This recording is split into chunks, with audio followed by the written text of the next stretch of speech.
네, 오늘 본문 말씀은 여호수아서 5장 13절부터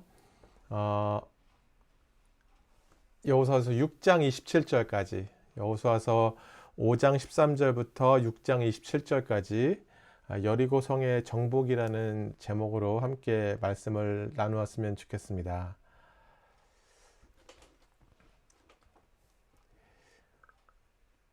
본문이 긴 관계로 다 읽지는 못하고요. 함께 오늘 본문 같이 한번 살펴보았으면 좋겠습니다. 여러분, 우리 인생에 있어서 우선순위의 문제는 사실 평생을 두고 치러야 하는 영적인 전쟁과 깊은 연관성을 가지고 있음을 우리 모두는 잘 알고 있습니다. 그 이유는 사실 우리 우선순위가 우리 영적인 정체성을 대변해주는 하나의 실질적인 표현 방법이기 때문에 그렇습니다. 여러분, 오늘 본문에 나타난 여리고 정복과 하나님의 군대 장관을 만나는 사건에서 하나님께서는 이스라엘 백성의 우선순위에 대한 인식을 다시 한번 수정해주고 계시는 장면을 우리가 찾아보고 발견할 수 있습니다. 그렇다면 본문이 말하고 있는 우선순위의 인식의 수정이 무엇인지, 지금 이 땅을 살아가는 세상 밖의 길로 인도함을 받아 하나님께서 인도하시는 길을 살아가는 우리에게 있어서 지금 본문의 의미는 어떤 것인지 우리 함께 살펴보고, 동일하게 우리 삶에도 인식의 전환이 일어나는 은혜가 있기를 간절히 소망합니다. 오늘 본문을 살펴보면서 같이 5장 13절에서 15절 말씀, 5장 13절에서 15절 말씀 한번 같이 읽었으면 좋겠는데요. 여러분들 성경 가지고 계시면 구약 325페이지, 제가 가진 성경으로는 구약 325페이지, 여호수아서 5장 13절부터 15절까지입니다.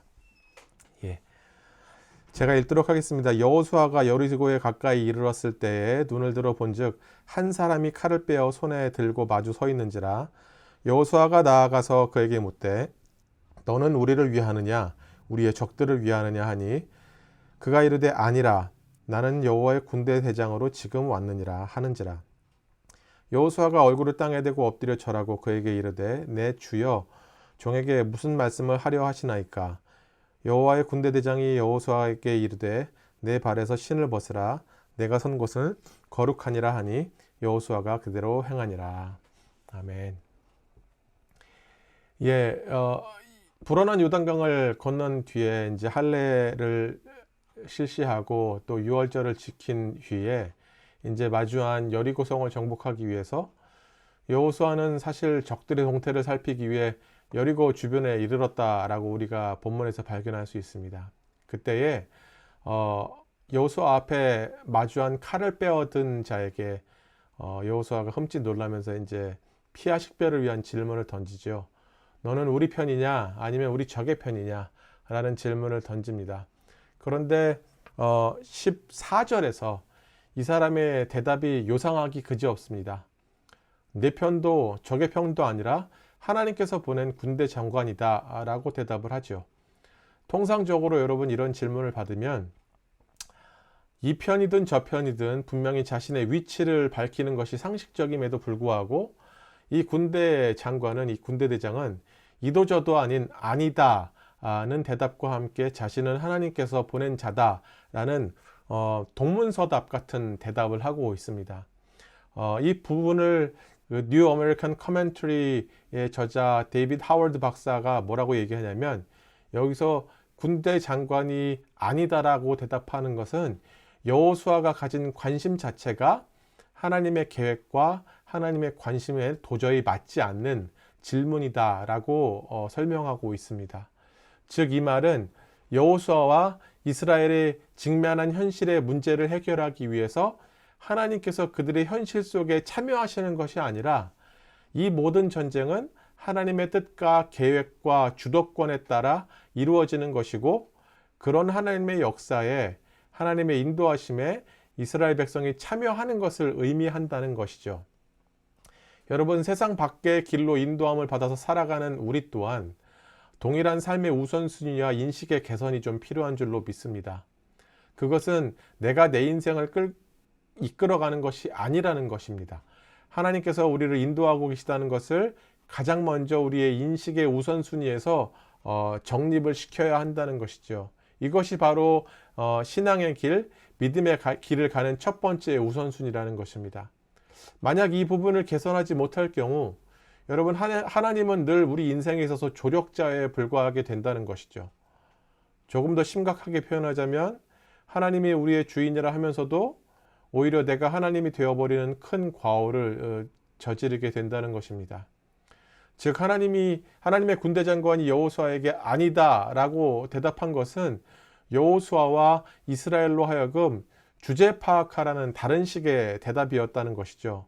그래서 내가 늘 하나님의 자리에 있으니까 무엇인가 내 생각과 다르게 흘러갈 때에 우리는 우리의 한계로 인해 초조해지기 시작하고 심지어 기대와는 다르게 흘러가는 결과에 낙심하고 좌절하고 주저하게 된다는 것입니다.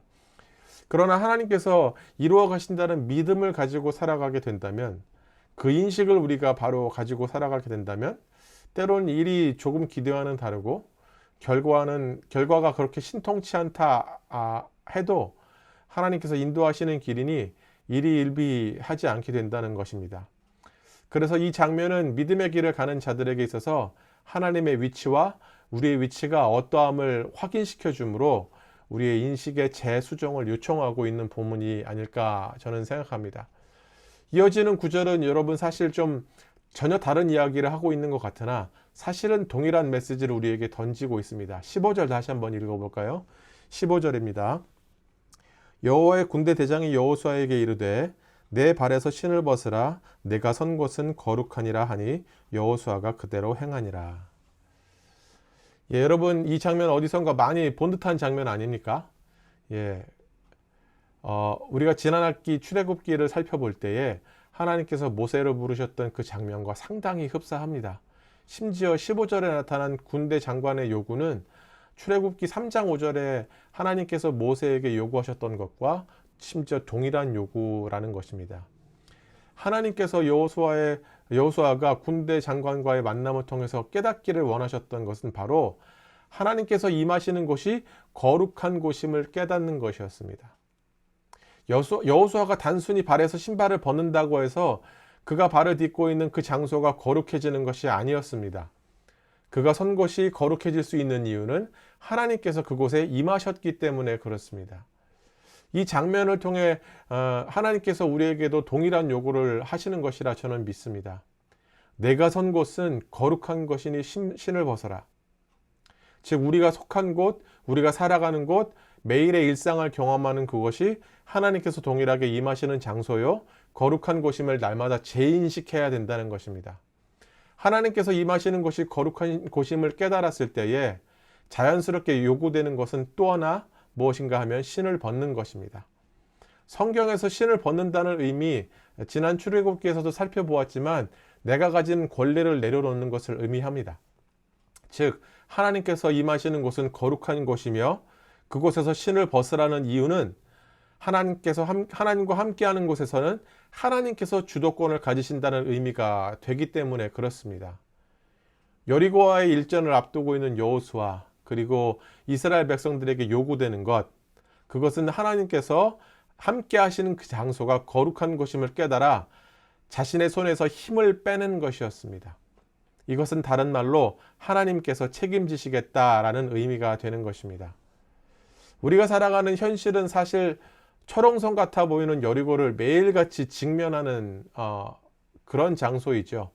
임박한 전투를 해야 하는 매일의 일상 속에서 하나님께서는 신을 벗으라 요구하십니다. 내 생각에는 여전히 내 손에서 힘을 빼는 것이 부담스럽고 여전히 나를 보호하게 내 발을 지켜줄 만한 신을 싣고 있는 것이 마땅한데 하나님께서는 여전히 내 손에서 힘을 빼라고 말씀하십니다. 부담스럽고 걱정스러운데 하나님께서 임하시니 하나님께서 주도권을 쥐고 계신 것을 인정하고 받아들이라는 것이죠. 여러분 우리의 하루하루가 이와 같기를 좀 소망합니다. 그래서 하나님께서 인도하신다는 그 말씀을 실제로 우리가 살아내는 은혜가 우리 모두에게 일어나기를 간절히 축원합니다. 그렇다면 오늘 본문을 통해 우리가 발견할 수 있는 또 하나의 개선점은 무엇일까요? 하나님은 우리에게 무슨 인식의 개선을 요구하고 계실까요? 오늘 본문 말씀 6장 1절부터 2절까지 한번 읽습니다. 6장 1절부터 2절입니다. 성경책 다 펴고 계시죠? 예. 6장 1절부터 2절입니다. 이스라엘 자손들을 말미암아 여리고는 굳게 닫혔고 출입하는 자가 없더라. 여호와께서 여호수아에게 이르시되 보라 내가 여리고와 그 왕과 용사들을 내 손에 넘겨 주었으니. 예, 본문 1절을 보면 지금 현재 여리고의 상황이 어떻습니까? 문이 굳게 닫혀 있고 아무도 왕래하는 자가 없는 극도의 긴장 상태를 보여주고 있죠. 마치 바로 일어날 전투를 준비하고 있는 듯한 극도의 긴장 상태를 보여주고 있습니다. 누가 봐도 굳게 닫혀서 미동도 없는 요새의 모습을 하고 있죠. 그런데 사실 여러분, 그렇게 문을 걸어 잠근 이유가 무엇인지 1절 같은 절 초반은 우리에게 설명합니다. 그 이유는 이스라엘 백성 때문이다 라고 이야기합니다. 지난 시간에 라합의 고백을 통해서 이미 여리고의 백성들이 두려워 떨고 있음을 확인했고, 불어난 요단강을 건넌 사건은 여리고의 백성들로 하여금 더 충격에 빠지도록 했었을 것입니다. 눈에 보이는 현실은 문이 굳게 닫힌 철옹성 여리고이지만 보이는 것 너머에 있는 진실, 그것은 바로 여리고는 이미 폐색이 짙었다는 것입니다. 여러분, 이 장면은 하나님께서 이끄시는 전쟁이 이렇다는 것을 보여주는 단적인 예가 아닐까 합니다. 우리 눈에 보이는 현실은 여전히 강하게 버티고 있는 철옹성 여리고이지만 하나님께서는 우리로 승리케 하시는 모든 상황을 이미 만들어 놓으셨다는 것입니다. 즉, 이 장면을 통해 우리가 발견해야 되는 개선점은 바로 보는 것이 다가 아니라는 것이죠. 그리고 이어지는 2절 말씀을 통해서 하나님께서는 여호수아에게 적들을 이미 내 손에 넘겼다라고 말씀하십니다. 이 같은 본문을 영어 성경은 어떻게 표현하고 있는지 NASB 번역어를 확인해 봤더니 동일하게 현재 완료 상태로 표현하고 있습니다. The Lord said Joshua, see I have given Jericho into your hands 라고 얘기하죠. have PP, 현재 완료형입니다. 이미 여리고와 맞닥뜨리기 전부터 그들에게 승리가 보장되어 있음을 본문을 우리에게 말씀하고 있는 것이죠. 여러분, 지금 저와 같이 하나님께서 우리 삶에 이미 승리를 허락하셨다는 설교 많이 들어보셨을 것입니다. 그게 진실이고 사실이기 때문에 그렇죠. 그런데 왜 그러한 설교를 숱하게 들었어도 여전히 우리는 현실 앞에서 늘 주저하는 것일까요? 그것은 여전히 우리 눈에는 1절에 나타난 굳게 닫힌 여리고가 보이기 때문에 그렇습니다. 아까 말씀드린 바와 같이 여러분, 눈에 보이는 현실이 여전히 굳게 닫힌 철옹성 여리고이지만 보이는 것 너머에 있는 현실, 우리의 눈으로 확인할 수 없는 진실은 바로 여리고가 이미 폐색이 짙었다는 것이죠. 아니, 하나님께서 이미 승리를 허락하셨다는 것입니다. 오늘 2절의 말씀에서는 철옹성에 가려 볼 수 없는 그 진실을 이미 보시고 계신 하나님께서 여호수아와 우리에게 말씀해 주시고 계십니다. 너희가 이미 이겼다는 것이에요. 내가 너희로 승리를 쟁취하도록 다 해결해 놓았다라는 말씀입니다. 그런데 문제는 이렇게 다 해결해 놓으시고 말씀하셔도 우리는 믿지 않는다는 거예요. 그렇기 때문에 승리를 했음에도 불구하고 여전히 두려움 속에 살아가는 것이 우리의 모습이라는 것입니다. 눈에 보이는 현실이 하나님보다 더 거대해 보이는 우리의 한계 속에서 여전히 빠져나올 수 없는 계속 그런 악순환의 삶을 살아가고 있는 것이죠. 그래서 늘 우리는 하나님을 우리 생각 속에 가두고 우리가 생각하는 형태로 그분을 상상하고 그분을 만들어 갑니다. 그것이 우리 신앙의 가장 큰 문제라는 것이죠. 그렇기 때문에 때로는 우리 상상대로 하나님을 빚어가고 만들어가기 때문에 당장 내 통장에 들어있는 돈이 하나님보다 능력이 있는 것 같고, 내가 소유한 그 어떤 것이 하나님보다 나를 더욱더 안전케 하는 것 같고, 내가 믿는 그 어떤 사람의 말 한마디가 하나님의 말씀 한 구절보다 더 힘있게 느껴질 때가 있는 것입니다. 우리가 잘 아는 히브리서 11장 1절 말씀은 이렇게 말씀합니다. 믿음은 바라는 것의 실체이며 보이지 않는 것들의 증거다 라고 말씀합니다. 즉, 이 말씀처럼 하나님의 말씀을 믿는 자가 그 믿는 것을 실제로 살아낼 수 있는 은혜를 입게 된다는 것입니다. 하나님께서 보이는 것 너머에 있는 보이지 않는 진실을 우리에게 오늘도 말씀을 통해 우리 귓전에 들려주고 계십니다. 세상 밖의 길을 가는 우리에게 정말 필요한 것은 이런 하나님의 말씀에 이미 보이지 않는 진실, 그것을 말씀하시는 그 하나님의 말씀에 우리가 설득되는 것이 큰 은혜인 줄로 믿습니다. 그렇다면 마지막으로 오늘 본문에서 나타나는 우선순위에 대한 우리의 인식의 개선이 어떤 것인지 한번 살펴보도록 하겠습니다. 오늘 본문에 나타나는 3절부터 7절까지 6장 3절부터 7절까지 제가 가진 성경으로 구약 326쪽 3절부터 7절까지 한번 읽어보도록 하겠습니다. 너희 모든 군사는 그 성을 둘러 성 주위를 매일 한 번씩 돌되 엿새 동안을 그리하라. 제사장 7은 7 양각 나팔을 잡고 언약궤 앞에서 나아갈 것이요 7째 날에는 그 성을 7번 돌며 그 제사장들은 나팔을 불 것이며 제사장들이 양각 나팔을 길게 불어 그 나팔 소리가 너희에게 들릴 때에는 백성은 다 큰 소리로 외쳐 부를 것이라. 그리하면 그 성벽이 무너져 내리니 백성은 각기 앞으로 올라갈지니라 하시매 눈의 아들 여호수아가 제사장들을 불러 그들에게 이르되 너희는 언약궤를 메고 제사장 7은 양각 나팔 7을 잡고 여호와의 궤 앞에서 나아가라 하고 또 백성에게 이르되 나아가서 그 성을 돌되 무장한 자들이 여호와의 궤 앞에서 나아갈지니라 하니라. 예, 오늘 방금 읽어졌던 그 구절을 보면 하나님께서는 여전히 여리고와의 일전에서 도무지 상식적이지도 않는 방법을 명하고 계심을 볼 수 있습니다. 예, 본문을 잘 보면 각 그룹별로 맡겨진 임무가 있음을 발견할 수 있죠.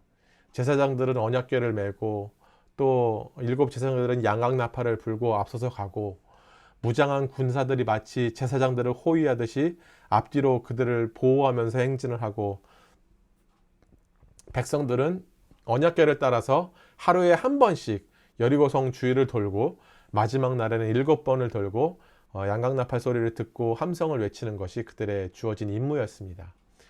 예, 여러분, 이런 임무에 따라 이스라엘 백성들은 오늘 본문 8절 이후로 20절까지 순종하여 그대로 행하였고 여리고의 성벽이 무너진 뒤에 이스라엘 백성들이 그 여리고 성 안으로 진입하게 되는 상황들이 본문에 나타나 있습니다.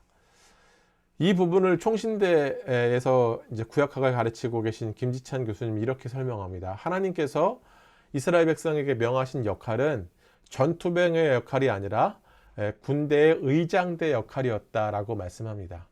여러분, 의장대가 뭔지 아십니까?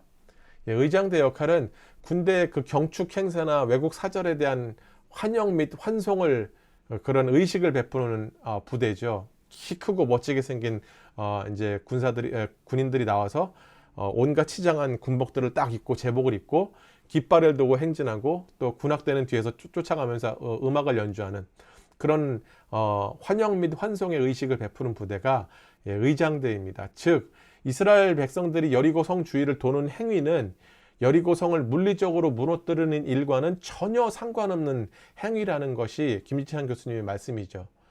그 교수님의 의견을 들어볼 때 이스라엘 백성들은 마치 여리고와의 일전에 참여하실 하나님을 환영하는 듯한 의장 행사를 한 것과 같다라고 볼 수 있고, 아까 말씀드린 뉴 아메리칸 커멘터리의 그 저자이신 데이비드 하워드 박사에 의하면 그들이 양각 나팔을 불고 함성을 외치는 행위는 시편에서 나타나는 하나님을 향해 찬송하는 예배적 행위다라고 설명합니다. 그렇다면 여러분, 이러한 상황 속에서 우리가 마지막으로 재인식해야 되는 우리의 우선순위는 바로 무엇인가 하면 순종이라는 거예요. 10절을 보면 이스라엘 백성들이 성 주위를 돌 때 아무런 말을 하지 말 것을 여호수아는 지시합니다. 그리고 이스라엘 백성들은 7일 동안 성 주위를 돌며 침묵 속의 모든 일들을 순종하여 행하죠. 그들이 성 주위를 돌면서 무슨 생각을 했을까요? 이 부분은 성경에 나오지 않는 부분이라 우리의 뇌피셜이 좀 작동해야 되는 부분이긴 하지만 아무런 말도 하지 않고 성 주위를 돌라 한 것은 아마도 그들의 행진과 성을 물리적으로 공격하는 것과는 전혀 상관없는 행위이지만 그들로 행진을 지속하는 동안 자신의 생각과 의심을 내려놓을 것을 요구한 것이라 여겨집니다. 첫날 한 바퀴를 돌고 심지어 7일째 7바퀴까지 다 돌았어요. 다 돌았는데 함성을 지르기 전까지 아무런 일도 일어나지 않았다는 것을 생각해 보십시오. 하나님의 말씀에 따라 정해진 기한을 다 채우고 정해진 바퀴수를 다 채워서 다 돌았습니다. 성을 돌았어도 함성을 외치기 전까지는 아무런 일도 일어나지 않았다는 거예요. 하나님의 말씀을 따라 순종하는 일이 마치 이와 같을 수 있습니다. 전혀 상식적이지도 않고 전혀 이해도 되지 않는 상황 속에서 순종을 해도 눈에 보이는 일은 특별히 나타나지 않는 상황은 우리로 이 믿음의 길을 가르고 하나님의 말씀을 따라 살아가는 것에 대해서 실망하게 하나, 실은 그 상황 속에 하나님은 이미 일하고 계시고 약속하신 바와 같이 그 일을 이루어내시는 분이시라는 것을 오늘 본문은 우리에게 설명하고 있다는 거예요. 여러분, 제가 이번 주 월요일 저녁에 이제 형제들과 성경 공부한 지, 온라인으로 성경 공부한 지 2년 만에, 매주 월요일마다 성경 공부 하거든요. 2년 만에 처음으로 모였습니다. 처음으로 모여서 식사하고 성경 공부를 같이 하게 되었어요. 얼마나 감격스럽고 기뻤는지 모릅니다. 그것도 이제 갓 낳은 아이를 데리고 있는 연호 형제네 가정 가운데서 집을 오픈해 주셔서 얼마나 감사하게 다녀왔는지 모르는데요. 요즘 같이 공부하는 본문이 고린도전서 15장입니다. 고린도전서 15장에서는 부활에 대한 이야기들을 막 해요. 근데 그 이야기를 나누면서 우리가 살아가는 이 땅 속에서 우리가 하나님 말씀대로 살지 못하도록 방해하는 요소는 무엇일까, 이런 나눔들을 갖게 되었는데, 형제들이 무엇이라고 얘기했냐면 염려와 두려움이라는 얘기를 하게 되었습니다. 하나님의 말씀이 진리라는 것은 알지만 주변에서 보이고 주변에서 들리는 이야기와 현실은 마치 여전히 무너지지 않고 우뚝 서 있는 여리고와 같다는 거예요.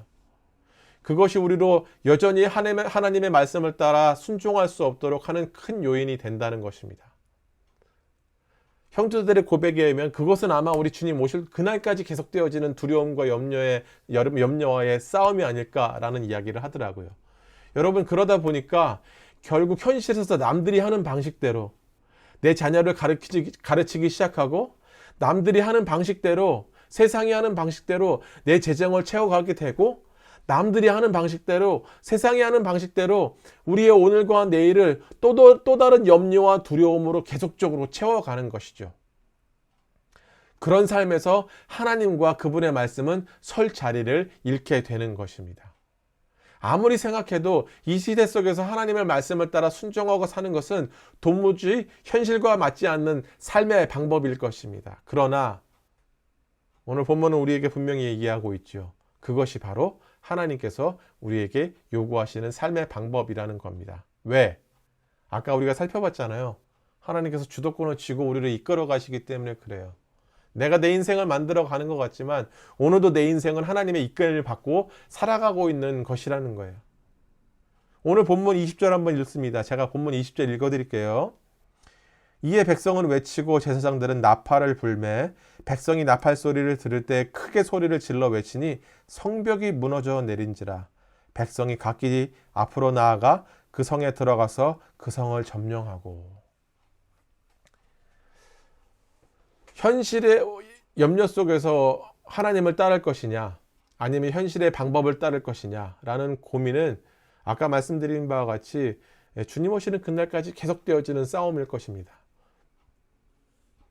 말씀드린 바와 같이 광야에서 40년 동안 인도하심을 경험했어도, 불어난 요단강을 건넜어도 우리에게는 여리고라는 또 다른 현실이 찾아온다는 거예요.